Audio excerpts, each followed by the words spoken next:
তো শিক্ষার্থীরা, তোমাদের জন্য সুখবর যে তোমাদের খুব শীঘ্রই উপবৃত্তি দেওয়া হয়। তোমরা যারা স্কুল কলেজে উপবৃত্তি পাও, মাধ্যমিক ও উচ্চ মাধ্যমিক শিক্ষার্থীদের উপবৃত্তি দেওয়ার সময় জানা গেল। নিউজটা প্রকাশ করে ডেইলি কম্পাস নিউজ।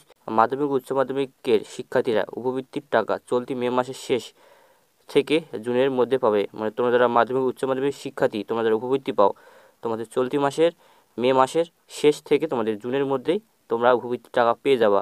কারণ তোমাদের এই মুহূর্তে তোমাদের হচ্ছে, তোমরা যারা নগদ অ্যাকাউন্টের পরিবর্তে তোমরা যারা ব্যাঙ্ক অ্যাকাউন্ট, বিকাশ অ্যাকাউন্ট বা অন্যান্য অ্যাকাউন্টে, সেক্ষেত্রে তোমাদের সেই অ্যাকাউন্টগুলো নগদে রূপান্তর করা হচ্ছে, এবং রূপান্তর করা হয়ে গেলে তোমাদের চলতি মে মাসের শেষে অথবা তোমাদের জুনের মধ্যে দেওয়া হবে টাকাটা।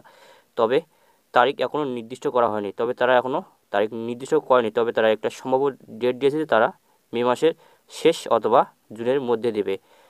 প্রধানমন্ত্রী শিক্ষা সহায়তা ট্রাস্টের মাধ্যমে এই টাকা দেওয়া হয়। মানে তোমরা যে স্কুল কলেজের শিক্ষার্থীরা তোমরা যে উপবৃত্তি পাও, তোমাদের প্রধানমন্ত্রী শিক্ষা সহায়তা ট্রাস্টের মাধ্যমে টাকাটি দেওয়া হয়। ট্রাস্টের সহকারী পরিচালক মোহাম্মদ আনোয়ার হোসেন সোহাগ গণমাধ্যমকে এই তথ্য জানিয়েছে। তোমাদের প্রধানমন্ত্রী শিক্ষা সহায়তা ট্রাস্টের পরিচালক মোহাম্মদ আনোয়ার হোসেন সোহাগ গণমাধ্যমকে এই তথ্য জানিয়েছে যে তোমাদের মে মাসের শেষে অথবা জুনের মধ্যে তোমরা টাকাটা পাবে। মোহাম্মদ আনোয়ার হোসেন বলেন, উপবৃত্তির টাকা নিয়ে দেয়া বিভিন্ন ধরনের এসএমএস ভুয়া। মানে তোমাদের এখন দেখবা যে তোমাদের অনেকে ফোনে এসএমএস আসবে যে তোমাদের উপবৃত্তির টাকা দিচ্ছে, ভুয়া এসএমএস আসবে। সেটাই মোহাম্মদ আনোয়ার হোসেন বলেছেন। শিক্ষার্থীরা অ্যাকাউন্টে উপবৃত্তির টাকা গেলে স্বয়ংক্রিয় এসএমএস যায়। মানে তোমরা যারা উপবৃত্তি পাবা, তোমাদের অ্যাকাউন্টে উপবৃত্তির টাকা গেলে তোমরা সঙ্গেভাবে একটা এসএমএস পাবে। তোমাদের উপবৃত্তির টাকা তোলার জন্য কারো ফোন নম্বরে যোগাযোগ করতে বলার সুযোগ নেই। মানে তোমরা যারা উপবৃত্তি পাও, তোমাদের উপবৃত্তির নামে কোনো অপরিচিত লোক তোমার সাথে যদি বলে যে আমি শিক্ষা সহায়তা ট্রাস্টটাকে বলছি তোমাদের উপবৃত্তি দেওয়ার জন্য, যদি এভাবে যদি তোমাদের কেউ ফোন দেয়, সেক্ষেত্রে তোমরা বুঝবা যে এটা ভুয়া। তারা কখনোই তোমাদের ফোন দেবে না। এজন্য শিক্ষার্থীকে কোনো টাকাও দিতে হবে না। মানে এজন্য তোমরা যারা শিক্ষার্থী, তোমাকে কোনো টাকা দিতে হবে না। উপবৃত্তির সার্ভিস চার্জও দেওয়া হয়।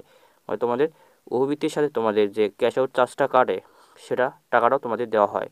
জানা গেছে, মাধ্যমিকে ষষ্ঠ থেকে দশম শ্রেণী পর্যন্ত 2023-24 অর্থবছরে 44,61,000 শিক্ষার্থীকে উপবৃত্তি দেওয়ার লক্ষ্যমাত্রা নির্ধারণ করা হয়েছে। মানে তোমাদের 2023-24 অর্থবছরে তোমাদের 44,61,000 শিক্ষার্থীকে উপবৃত্তি দেওয়ার নির্ধারণ করেছে তারা, প্রধানমন্ত্রী শিক্ষা সহায়তা ট্রাস্ট থেকে।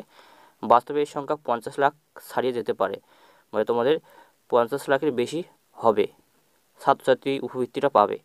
2022-23 অর্থবছরে 40 লাখ শিক্ষার্থীকে দেওয়ার লক্ষ্যমাত্রা থাকলেও দেওয়া হয়েছিল 50,53,661 শিক্ষার্থীদের। মানে তোমাদের 2022-23 অর্থবছরে তোমাদের 40 লাখ শিক্ষার্থীকে দেওয়ার লক্ষ্যমাত্রা থাকলেও তোমাদের 2022-23-এ দেওয়া হয়েছিল 50,53,661 শিক্ষার্থীকে। তাদের 1,475 কোটি 12,73,000 টাকা দেওয়া হয়েছে। উচ্চ মাধ্যমিকে একাদশ ও দ্বাদশ শ্রেণীতে 2023-24 অর্থবছরে 7,59,000 শিক্ষার্থীকে উপবৃত্তি দেওয়ার লক্ষ্যমাত্রা রয়েছে। মানে তোমাদের যারা একাদশ দ্বাদশ শ্রেণীর শিক্ষার্থী আছে, তোমাদের 2023-24 অর্থবছরে তোমাদের 7,59,000 শিক্ষার্থীকে উপবৃত্তি দেওয়ার লক্ষ্যমাত্রা রয়েছে প্রধানমন্ত্রী শিক্ষা সহায়তা ট্রাস্টের। এবং 2022-23 অর্থবছরে 7,62,000-এর মধ্যে 503,60,55,310 টাকা উপবৃত্তি দেওয়া হয়। প্রায় এখানে তোমাদের হিউজ পরিমাণে একটা উপবৃত্তির টাকা দেওয়া হয় শিক্ষার্থীদের, তো তোমরা বুঝতেই পারছো। এবং এছাড়াও তোমাদের স্নাতক ও সমান শ্রেণীতে 2023-24 অর্থবছরে 1,65,000 শিক্ষার্থীকে উপবৃত্তি দেওয়ার লক্ষ্যমাত্রা রয়েছে। মানে এগুলো পড়া আমার দরকার নেই, তোমাদের যেটা মূল বিষয় সেটা হচ্ছে যে তোমাদের উপবৃত্তির টাকা দিতে কেউ মোবাইল ফোনে যোগাযোগ করতে বলে অপেক্ষা করার পাশাপাশি নিজ নিজ শিক্ষা প্রতিষ্ঠানের শিক্ষকের সঙ্গে যোগাযোগ করতে পরামর্শ দিয়েছেন আনোয়ার হোসেন স্যার। মানে তোমরা যারা উপবৃত্তি পাও, তোমাদের সেই উপবৃত্তির টাকা মোবাইল ফোনে যোগাযোগ করতে বললে তোমরা অবশ্যই তোমাদের অপেক্ষা করার পাশাপাশি তোমরা নিজ নিজ শিক্ষা প্রতিষ্ঠানের শিক্ষকের সঙ্গে যোগাযোগ করে পরামর্শ নেবে, সেটাই বলেছেন আনোয়ার হোসেন স্যার।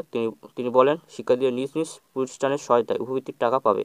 তোমরা যারা উপবৃত্তির টাকা পাও, তোমাদের নিজ নিজ শিক্ষা প্রতিষ্ঠানের সহায়তায় কিন্তু তোমরা উপবৃত্তির টাকাটা পাও।